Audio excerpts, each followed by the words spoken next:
Hi, everybody. Nice to see everybody in the audience. My grandma's here over there. Hi, Grandma. This is the point in the show, Grandma, where you might want to put those earplugs I brought for you in. It might get slightly raunchy. So if you haven't noticed, I am really tall. As you can see, I look like the love child of a milkmaid and a skyscraper.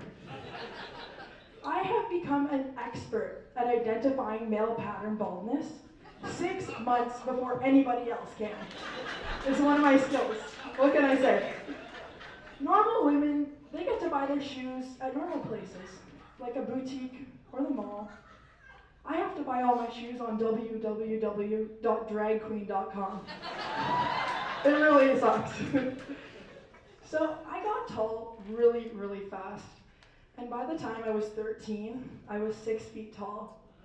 And I was taller than both my mom and my dad. My parents used to say to me, Amy, go to your room. And I'd be like, you know what, guys? I think I'm good. You know, I love my parents. They're fantastic. Like I said, they're not that tall. My dad, he's kind of a little guy, which I love. I love short men. Short men are great. But I started to wonder in high school, I was like, is my dad really my father? Like, what's going on here? We had this really tall mailman named Peter, and he always used to come around the house. And I always wondered what kind of package Peter was delivering. For years, people have told me that I am a fantastic hugger. And I always wondered why. Is it because I have a beautiful heart? Maybe I just have a way of seeing people.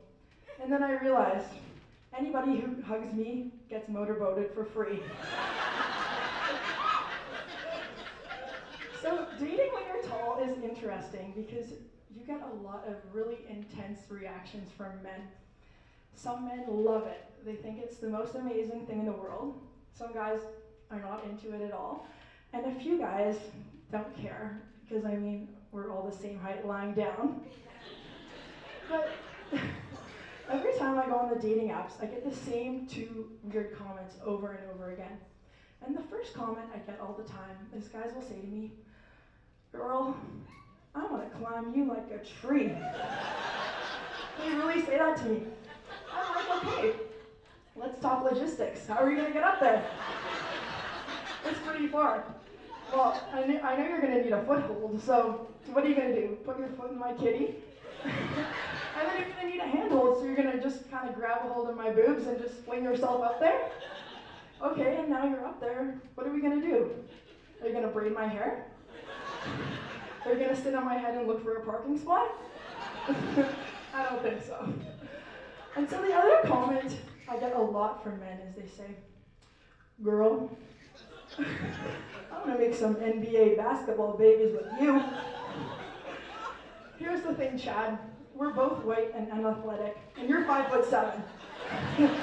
The only thing our babies are going to be doing in the NBA is selling hot dogs. You know what I mean? There's a question. First of all, I have a lot of questions about men, but one of the questions that keeps me up late at night is, why do men have nipples? I really don't get it. It doesn't make any sense to me. They seem so impractical. Men got the worst part of the boob. They got none of the good part. It was like God said to men, here's a car, but you don't get the wheels. Laying on a woman's chest is a fantastic experience. I mean, men love it for a reason. It's soft, it's comfortable, it's like laying on a cloud. Laying on a men's chest is like trying to sleep on one of those anti-homeless cement benches in the park. It's not great. I was a really quirky kid growing up. Crazy, wow. Never would have thought that.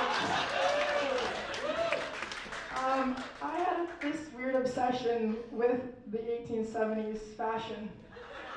And I was really into pioneers. So for 2 years straight, I only wore pioneer dresses. And I had my grandma make me all these matching dresses. She set up a sweatshop in her living room. It's okay though, she's white and old, so it works. She made me all these matching dresses. They were beautiful floor-length dresses, and I got really into it. I was like a method actor with no role. I was really dedicated to the lifestyle. My biggest fantasy involved me in a one-room schoolhouse. Doing arithmetic on a slate tablet, oh my god. And for lunch, a lard sandwich. Oh my god, my best dream. When I got to grade 1, everybody thought I was in a cult. If I would have really had the guts to stick with it, I think I could have been somebody's wife number 17. The only problem was, when I was younger, I was a little bit of a bully. I'm not afraid to admit that. I would bully kids a little bit. I'd be like, Rachel, I'm coming to get you. Just let me cinch off my bonnet and then I'm gonna beat you with the milking pail. Thank you so much.